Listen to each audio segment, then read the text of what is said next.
एक कलेक्टर साहब छुट्टी पर अपने घर आए हुए थे। सादे कपड़ों में वे एक ऑटो रिक्शा में बैठकर कहीं जा रहे थे। रास्ते में एक चेक पोस्ट पर पुलिस ने ऑटो रिक्शा को रोक लिया। पुलिसकर्मियों ने ऑटो चालक से कागजात की मांग की और कमी निकालते हुए रिश्वत की मांग शुरू कर दी। पुलिस वाले ने कहा, तुम्हारे वाहन का इंश्योरेंस नहीं है, पॉल्यूशन सर्टिफिकेट नहीं है, चालान तो कटेगा ही। ऑटो चालक हाथ जोड़कर बोला, साहब, मुझसे गलती हो गई, कागज मेरे पास हैं लेकिन घर पर छूट गए हैं, मैं कल दिखा दूंगा, कृपया माफ कर दीजिए। पुलिसकर्मी ने सख्ती से कहा, नहीं, चालान तो कटेगा। हां, अगर चालान नहीं कटवाना चाहते तो 1000 रुपये दे दो। यह सुनकर कलेक्टर साहब चुपचाप पूरी घटना देख रहे थे। ऑटो रिक्शा वाला विनम्रता से कहता है, साहब, अभी तो मैं घर से निकला हूं, दिन की शुरुआत ही हुई है, मेरे पास पैसे नहीं हैं। अभी तक मैंने सिर्फ 100 रुपये ही कमाया है, मैं आपको कहां से पैसा दूं? पुलिसकर्मी तंज कसते हुए जवाब देता है, तुमने कल तो कमाया होगा, वो पैसा कहां गया? उन्हीं पैसों में से दे दो। ऑटो चालक ने निराश स्वर में कहा, साहब, वो पैसे तो कल ही खर्च हो गए, मेरे पास सच में पैसे नहीं हैं, आप मुझे माफ कर दीजिए, आगे से ऐसी गलती कभी नहीं करूंगा, मैं हमेशा अपने कागज साथ रखूंगा। इस पूरी बातचीत के दौरान कलेक्टर साहब, जो ऑटो के पीछे बैठे थे, चुपचाप सब कुछ देख और सुन रहे थे। जब पुलिसकर्मी ऑटो रिक्शा वाले पर रौब डालने और डराने की कोशिश करने लगा तो कलेक्टर साहब उसकी हरकतों पर ध्यान देने लगे। उल्टा सीधा उसको बोलने लगता है। तो दोस्तों, कलेक्टर साहब को गुस्सा आता है और कलेक्टर साहब पुलिस वाले से कहते हैं, तुम्हारी ड्यूटी यहां पर किसने लगाई है और तुम्हें चालान काटने का अधिकार किसने दिया है? ये कोई तरीका है? इस तरीके से किसी से बात करते हो? दोस्तों, जो पुलिस वाला था वो समझता ही नहीं कि ऑटो में बैठा हुआ व्यक्ति कौन है। उस समय जो कलेक्टर साहब थे वो शर्ट, पैंट और चप्पल पहने हुए थे और नॉर्मल कपड़ों में ही, सिविल ड्रेस में, अपने दोस्त से मिलने के लिए घर से निकले थे। दोस्तों, पुलिस वालों को लगा कि यह कोई आम आदमी है जो उनसे इस तरीके का सवाल जवाब कर रहा है। तो दोस्तों, पुलिस वाला उस कलेक्टर साहब को गाली देने लगा, उल्टा सीधा बोलने लगा, उनका कॉलर पकड़कर खींचकर ऑटो से बाहर निकाला और एक थप्पड़ मार दिया। लेकिन दोस्तों, उसके बाद जो पुलिस वाले के साथ हुआ वह आप सोच भी नहीं सकते। जब आप जानेंगे तो आपके पैरों तले जमीन खिसक जाएगी। दोस्तों, वो पुलिस वाला कलेक्टर साहब और उस ऑटो रिक्शा वाले को गिरफ्तार करके अपने थाने ले जाता है।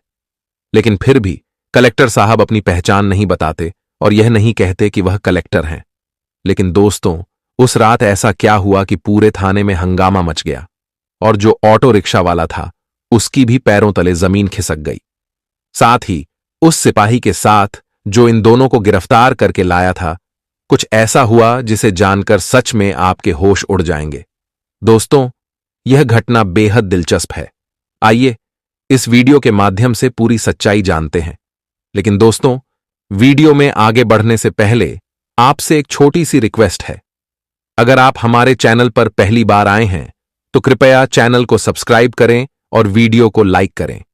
इससे हमारा हौसला बढ़ेगा और हम आपको और भी ज्यादा इंटरेस्टिंग कहानियां सुनाते रहेंगे। दोस्तों, यह सच्ची घटना राजस्थान के एक छोटे से गांव की है। जो कलेक्टर साहब थे उनका नाम अभय प्रताप सिंह था। अभय प्रताप अपने माता पिता के इकलौते बेटे थे। उनकी जिंदगी बचपन से ही संघर्षों से भरी रही।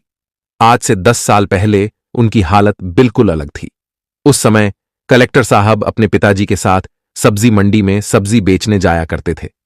दिन भर कड़ी मेहनत के बाद बमुश्किल 200 से 400 रुपये कमा पाते थे। इन्हीं पैसों से वह अपनी पढ़ाई का खर्च उठाते थे और अपने माता पिता व परिवार का भरण पोषण करते थे। उनकी यह मेहनत और संघर्ष ही उनकी सफलता की नींव बनी। और दोस्तों, उन दिनों कलेक्टर साहब अपनी जिंदगी से हार चुके थे।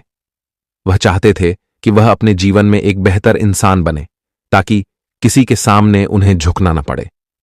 अक्सर लोग उनका मजाक उड़ाते थे, गालियां देकर और अपमानजनक बातें बोलकर चले जाते थे और वह उनका कुछ नहीं बिगाड़ पाते थे। यही अपमान और निराशा ने उन्हें अपनी जिंदगी बदलने की प्रेरणा दी। कलेक्टर साहब, जिनका नाम अभय प्रताप सिंह था, ने अपना गांव और परिवार छोड़ दिया और दिल्ली चले गए। वहां जाकर उन्होंने यूपीएससी की तैयारी शुरू की। उन्होंने अगले 4-5 साल तक दिन रात मेहनत की और पूरी लगन से पढ़ाई की। आखिरकार उनकी मेहनत रंग लाई और वह एक कलेक्टर बन गए। जब उनके माता पिता को यह पता चला कि उनका बेटा अब डीएम बन गया है तो उनकी खुशी का ठिकाना नहीं रहा। अभय प्रताप सिंह इस खुशी को अपने माता पिता के साथ बांटना चाहते थे, क्योंकि उनके माता पिता ने उनके लिए कई मन्नतें मांगी थीं। उन्होंने अपनी पूरी जिंदगी की कमाई अपने बेटे की पढ़ाई पर खर्च कर दी थी और अपना सब कुछ निछावर कर दिया था। इसलिए अभय ने सोचा कि ट्रेनिंग पर जाने से पहले वह घर जाकर अपने माता पिता से मिलें और उनके साथ पूजा पाठ करवाएं, ताकि उनकी मन्नतें पूरी हो जाएं और सब कुछ सही तरीके से आगे बढ़े। अब दोस्तों, कलेक्टर साहब अपने घर लौटने की तैयारी करते हैं और यहीं से एक नई कहानी शुरू होती है। साहब अपने माता पिता से मिलने के लिए दिल्ली से अपने घर लौट आते हैं। दोस्तों, जब कलेक्टर साहब ने यूपीएसएससी की तैयारी के लिए अपना गांव छोड़ा था, तब से वह कभी घर वापस नहीं आए थे। इस बार जब वह घर लौटते हैं तो गांव में खुशी का माहौल हो जाता है। हर किसी के चेहरे पर गर्व नजर आता है। गांव के लोग मिठाई बांटते हैं और एक दूसरे को बधाई देते हैं कि उनका लड़का अब कलेक्टर बन गया है, डीएम बन गया है। कलेक्टर साहब 3-4 दिन अपने माता पिता के साथ घर पर रहते हैं। वह अपने माता पिता की सेवा करते हैं, उनके साथ समय बिताते हैं और उनके संघर्षों को याद करते हैं। इसी बीच एक दिन उनके पिताजी उनसे कहते हैं, बेटा, बाजार से मेरी दवाई लेते आना, मेरी दवाई खत्म हो गई है। कलेक्टर साहब जवाब देते हैं, ठीक है पिताजी, मैं शाम को बाजार जाऊंगा और दवाई लेते आऊंगा। यह कहकर वह घर से निकल जाते हैं और यहीं से कहानी एक नया मोड़ लेती है। और दोस्तों, उस समय कलेक्टर साहब के पास अपनी खुद की गाड़ी नहीं थी, क्योंकि उनकी नई नई ज्वाइनिंग हुई थी और दिल्ली में पढ़ाई के दौरान भी उनके पास कोई निजी गाड़ी नहीं थी। उनके पिताजी भी मेहनत मजदूरी करने वाले इंसान थे, इसलिए गाड़ी की कोई जरूरत नहीं समझते थे। कलेक्टर साहब घर से पैदल ही निकल जाते हैं और गांव के रास्ते से गुजरते हुए जा रहे होते हैं। तभी बीच रास्ते में उनके एक पुराने मित्र का फोन आता है। यह मित्र पहले उसी गांव में रहता था और कलेक्टर साहब का पड़ोसी भी था, लेकिन उसके पिताजी सरकारी नौकरी में थे, इसलिए उन्होंने शहर में जमीन खरीदकर वहां घर बना लिया और पूरे परिवार के साथ शहर में शिफ्ट हो गए। मित्र से बात करते हुए कलेक्टर साहब उसे मिलने की इच्छा जाहिर करते हैं। उनका मित्र कहता है, ठीक है, तुम मेरे घर आ जाओ, यहीं बैठकर मुलाकात कर लेंगे और आराम से बातचीत करेंगे। वह यह भी बताता है कि उसने अपनी मम्मी को बताया है कि तुम कलेक्टर बन गए हो। यह सुनकर उसकी मम्मी भी बहुत खुश हो गईं और कहने लगीं, उसे घर बुलाओ, मैं भी उससे मिलना चाहती हूं। यह सुनकर कलेक्टर साहब सहमत हो जाते हैं और अपने मित्र के घर जाने का फैसला करते हैं। लेकिन दोस्तों, वह नहीं जानते थे कि यह मुलाकात उनकी जिंदगी को एक नया मोड़ देने वाली थी। अब दोस्तों, कलेक्टर साहब अपने मित्र से कहते हैं, ठीक है, थोड़ा समय लगेगा, मेरे पास गाड़ी नहीं है, ऑटो से आ रहा हूं, थोड़ा इंतजार करो, मैं थोड़ी देर में तुम्हारे घर पहुंच जाऊंगा। इसके बाद कलेक्टर साहब अपने गांव से थोड़ा आगे बढ़ते हैं और रास्ते में उन्हें एक ऑटो रिक्शा वाला मिल जाता है। वह ऑटो में बैठ जाते हैं और गांव से शहर की तरफ जाने लगते हैं। दोस्तों, उस समय कलेक्टर साहब पूरी तरह सिविल ड्रेस में थे। उन्होंने सिर्फ शर्ट, पैंट और साधारण चप्पल पहन रखी थी, क्योंकि वह तो बस बाजार जाकर अपने पिताजी के लिए दवाई लेने निकले थे। लेकिन बीच रास्ते में उनके मित्र का फोन आ जाने से उन्होंने सोचा कि जब शहर जा ही रहे हैं तो उससे भी मिल लेते हैं। कलेक्टर साहब सोचते हैं, मित्र है, उससे मिलने में कैसी औपचारिकता, कपड़े भले साधारण हों, क्या फर्क पड़ता है। वैसे भी दोस्तों, चाहे इंसान कितना ही बड़ा आदमी क्यों न बन जाए, जब वह अपने गांव और घर पर होता है तो उसे साधारण कपड़ों और चप्पल में ही सुकून और अपनापन महसूस होता है।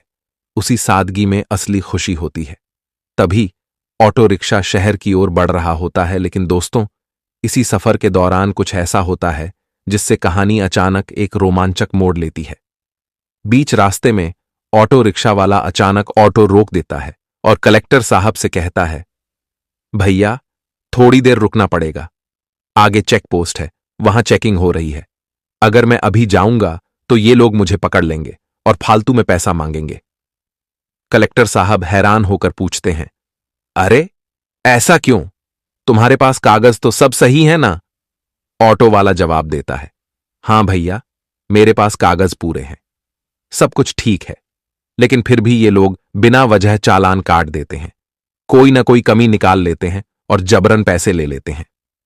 यह सुनकर कलेक्टर साहब नाराज होते हैं और कहते हैं, अच्छा ठीक है, चलो मैं देखता हूं कि वो लोग कैसे तुम्हें रोकते हैं और तुमसे पैसे मांगते हैं। लेकिन ऑटो वाला डरते हुए कहता है, नहीं भैया, ऐसा मत करो, मैं कई बार पकड़ा गया हूं, ये लोग मेरी कोई बात नहीं सुनते हैं, उल्टा मुझे डरा धमका कर पैसे वसूल लेते हैं। कलेक्टर साहब थोड़ी देर सोचते हैं, लेकिन फिर कहते हैं, डरो मत, मैं तुम्हारे साथ हूं, चलो आगे बढ़ते हैं, अगर कुछ होगा तो मैं संभाल लूंगा। दोस्तों, कलेक्टर साहब को अभी भी यह अंदाजा नहीं था कि चेक पोस्ट पर जो होगा वह उनकी जिंदगी के इस सफर को एक अनोखा मोड़ देने वाला है। ऑटो रिक्शा वाला कहता है, भैया, ये लोग हर बार कुछ ना कुछ नुक्स निकाल ही लेते हैं, चाहे मेरे कागज सही हों फिर भी पकड़कर पैसा वसूल करते हैं। कलेक्टर साहब उसे समझाने की कोशिश करते हुए कहते हैं, अरे यार, तुम मेरी बात क्यों नहीं समझ रहे? अगर तुम्हारे पास सब कागज सही हैं तो तुम्हें डरने की जरूरत ही नहीं है। अगर तुमने कोई गलत काम नहीं किया तो वो तुमसे पैसा क्यों लेंगे? यह सुनकर ऑटो वाला गुस्से में आ जाता है और कहता है, देखिए भैया, अगर आपको इतनी जल्दी है तो आप उतर जाइए, कोई दूसरी गाड़ी पकड़कर चले जाइए, लेकिन मैं अभी आगे नहीं जाऊंगा क्योंकि मुझे पता है कि वहां जाएंगे तो ये लोग मुझे जरूर फंसा लेंगे, और अगर फंसा लेंगे तो पैसा देना ही पड़ेगा, और सच कहूं अभी मेरे पास पैसा भी नहीं है। ऑटो वाले की बात सुनकर कलेक्टर साहब सोच में पड़ जाते हैं। वह समझ जाते हैं कि ऑटो वाला अपने अनुभव के आधार पर बात कर रहा है और उसका डर वास्तविक है। फिर कलेक्टर साहब शांत होकर उसे अपने पास बुलाते हैं और समझाते हैं, देखो, तुम परेशान मत हो, तुम्हारे पास अगर सारे कागज सही हैं, गाड़ी का रजिस्ट्रेशन, इंश्योरेंस, लाइसेंस, तो तुम क्यों डरते हो? यह तुम्हारा अधिकार है कि तुम पुलिस से पूछो कि वे तुमसे पैसे क्यों मांग रहे हैं। अगर तुमने कोई गलती नहीं की है तो तुम्हें पैसा देने की जरूरत ही नहीं। पुलिस वाले बेवजह तुमसे पैसा नहीं ले सकते। कलेक्टर साहब की बात सुनकर ऑटो वाला थोड़ा शांत होता है, लेकिन उसके चेहरे पर अभी भी डर और संकोच साफ झलकता है। दोस्तों, कलेक्टर साहब ने भले उसे समझा लिया हो, लेकिन वह नहीं जानते थे कि आगे क्या होने वाला है। चेक पोस्ट पर उनका सामना ऐसी स्थिति से होगा जो सब कुछ बदल कर रख देगी। तब ऑटो रिक्शा वाला थोड़ा झिझकते हुए कहता है, साहब देखिए, कल मैं गाड़ी की सफाई कर रहा था, उसी दौरान गाड़ी के सारे कागज बाहर निकाले थे, लेकिन गलती से वो कागज घर पर ही छूट गए। अब अगर मैं वहां जाऊंगा तो वो लोग मुझसे कागज मांगेंगे, और जब मैं कहूंगा कि कागज घर पर हैं तो वो चालान काटने के लिए कोई ना कोई बहाना बना ही लेंगे, इसीलिए मैं नहीं जाना चाहता हूं। ये सुनकर कलेक्टर साहब थोड़ा गंभीर हो जाते हैं और कहते हैं, अच्छा एक बात बताओ, ये गाड़ी तुम्हारे नाम पर है और कागज भी तुम्हारे घर पर ही हैं, ये सच सच बताना। जब दोस्तों ऑटो रिक्शा वाला कहता है कि हां भैया, मैं सही बोल रहा हूं, गाड़ी मेरे नाम पर है, अभी 1 साल हुआ मुझे ये गाड़ी ली हुए और इसकी किस्त भी भर रहा हूं, सब कुछ ठीक है, कोई भी दिक्कत नहीं है, लेकिन फिर भी ये लोग परेशान करते हैं और पैसा ले लेते हैं। तब कलेक्टर साहब कहते हैं, ठीक है, मैं गाड़ी में पीछे बैठा हूं, चलो, जितना भी पैसा ये लोग तुमसे मांगेंगे वह सारा पैसा मैं तुम्हें दूंगा और इनको मैं दे दूंगा, लेकिन तुम मुझे लेकर चलो, मुझे देखना है कि ये लोग तुमसे कितना पैसा मांग सकते हैं। अब ऑटो रिक्शा वाला भी मजबूर होकर कहता है, ठीक है, चलता हूं, लेकिन जो भी पैसा ये लोग मांगेंगे वह सारा पैसा मैं नहीं दूंगा, आपको ही देना पड़ेगा। तब कलेक्टर साहब कहते हैं, ठीक है, मैं दे दूंगा, चलो। इस तरह से जब वे आगे बढ़ते हैं और जैसे ही बैरियर के पास पहुंचते हैं तो दोस्तों 3-4 कांस्टेबल वहां पर खड़े थे और उन्होंने ऑटो रिक्शा वाले को रोक लिया और साइड में गाड़ी लगाने के लिए कहा। ऑटो रिक्शा वाला तुरंत गाड़ी को साइड में लगा देता है। तभी वहां एक कांस्टेबल आता है और कहता है, गाड़ी का कागज दिखाओ। तब ऑटो रिक्शा वाला जवाब देता है, सर देखिए, हमारे पास गाड़ी के सारे कागज ठीक हैं, लेकिन एक छोटी सी समस्या है। घर पर मैंने गाड़ी का कागज छोड़ दिया है, रोज रोज लेकर आता हूं, लेकिन आज गलती से कागज भूल गया हूं, आज नहीं लाया हूं, लेकिन कभी और आऊंगा तो आपको दिखा दूंगा। तब दोस्तों पुलिस वाला अपने मोबाइल में कुछ चेक करता है और चेक करने के बाद कहता है, तुम्हारी गाड़ी का पॉल्यूशन नहीं है और तुम्हारा गाड़ी का इंश्योरेंस भी फेल है। तुम्हें चालान तो देना ही पड़ेगा। अब ऑटो रिक्शा वाला हाथ जोड़कर माफी मांगते हुए कहता है, साहब छोड़ दीजिए, गलती हो गई है। कागज मैं लेकर आऊंगा, आपको दिखा दूंगा। मेरे कागज ठीक हैं, कोई कमी नहीं है। तब पुलिस वाला कहता है, नहीं, देखो दो तो मैं तुम्हारा चालान नहीं काटूंगा और तुम्हें छोड़ दूंगा। तुम्हारा ज्यादा पैसा भी खर्च नहीं होगा। अब ऑटो रिक्शा वाला रोने लगता है और कहता है, साहब अभी तो मैं घर से निकला हूं कमाने के लिए। अभी मेरी बस 1 रुपया कमाई हुई है, तो मैं आपको 1 रुपया कैसे दे दूं? और इसमें मेरी कोई गलती नहीं है, मैं आपको पैसा क्यों दूं? फिर पुलिस वाला उस ऑटो रिक्शा वाले को धमकी देने लगता है और गाली गलौज करने लगता है। पुलिस वाला कहता है, एक तो तुम गलती कर रहे हो, कागज नहीं दिखा रहे हो और ऊपर से बदतमीजी कर रहे हो। लेकिन दोस्तों, कलेक्टर साहब जो कि चुपचाप ऑटो की पीछे वाली सीट पर बैठे हुए थे और सब कुछ सुन रहे थे, कुछ नहीं बोल रहे थे। जब पुलिस वाला ऑटो रिक्शा वाले को 2-3 थप्पड़ मार देता है और गाली देने लगता है, तब कलेक्टर साहब उस पुलिस वाले से पूछते हैं, भाई एक बात बताओ, तुम्हारी ड्यूटी यहां पर किसने लगाई है और तुम्हें यह चालान काटने का अधिकार किसने दिया है? क्योंकि चालान काटने का अधिकार तो सिर्फ ट्रैफिक पुलिस को ही होता है। तुम्हें कौन बोला है यहां पर चालान काटने के लिए? अब दोस्तों, पुलिस वाला पहले से ही ऑटो रिक्शा वाले पर गुस्से में था और उसका दिमाग खराब था। उसे लगता था कि यह कोई साधारण गांव का आदमी है जो शहर में जा रहा है और शायद किसी काम से आ रहा है। यही सोचकर पुलिस वाला कलेक्टर साहब का कॉलर पकड़ता है और पीछे वाली सीट से उन्हें खींचकर बाहर निकाल देता है।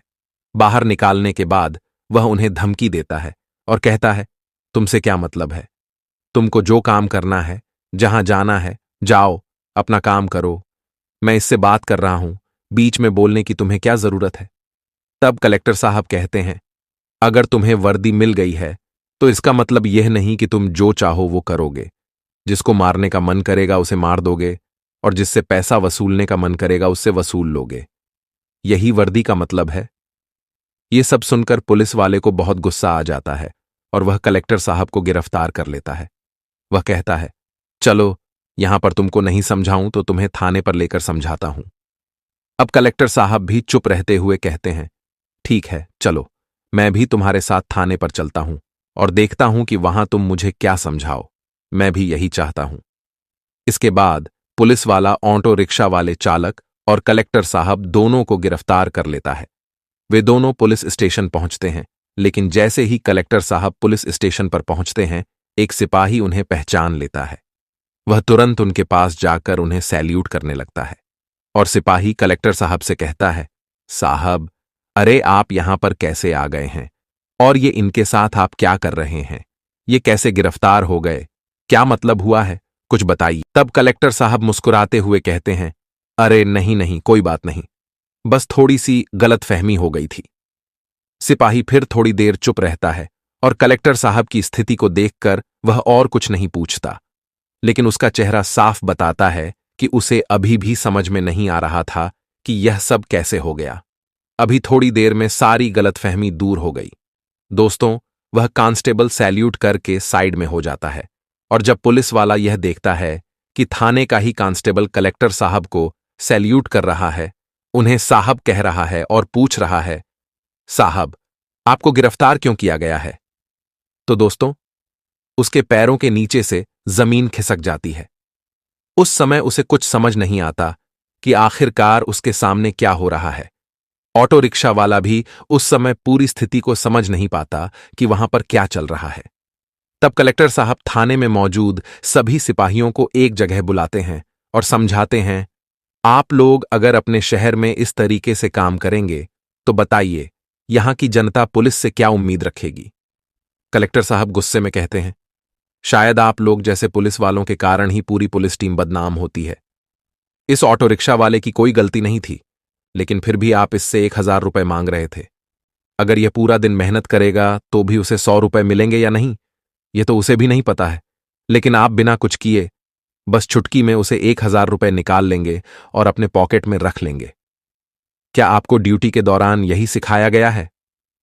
फिर कलेक्टर साहब उस सिपाही से कहते हैं, अगर मैं इस ऑटो रिक्शा वाले के साथ नहीं बैठा होता, अगर मैं इस पोस्ट पर नौकरी नहीं करता, तो मुझे यह सारी बातें नहीं पता होती। आप लोग मुझे इसके साथ साथ फंसाकर मुझे भी जेल में डाल देते। तब मेरी जिंदगी बर्बाद हो जाती और मैं भी नहीं जानता कि आप लोग कितने लोगों के साथ ये सब हरकतें करते होंगे। अब दोस्तों, वहां पर बहुत ज्यादा हंगामा खड़ा हो जाता है और बहुत सारी इंक्वायरी वहां पर बैठ जाती है। कई तरह की कार्रवाई होती है।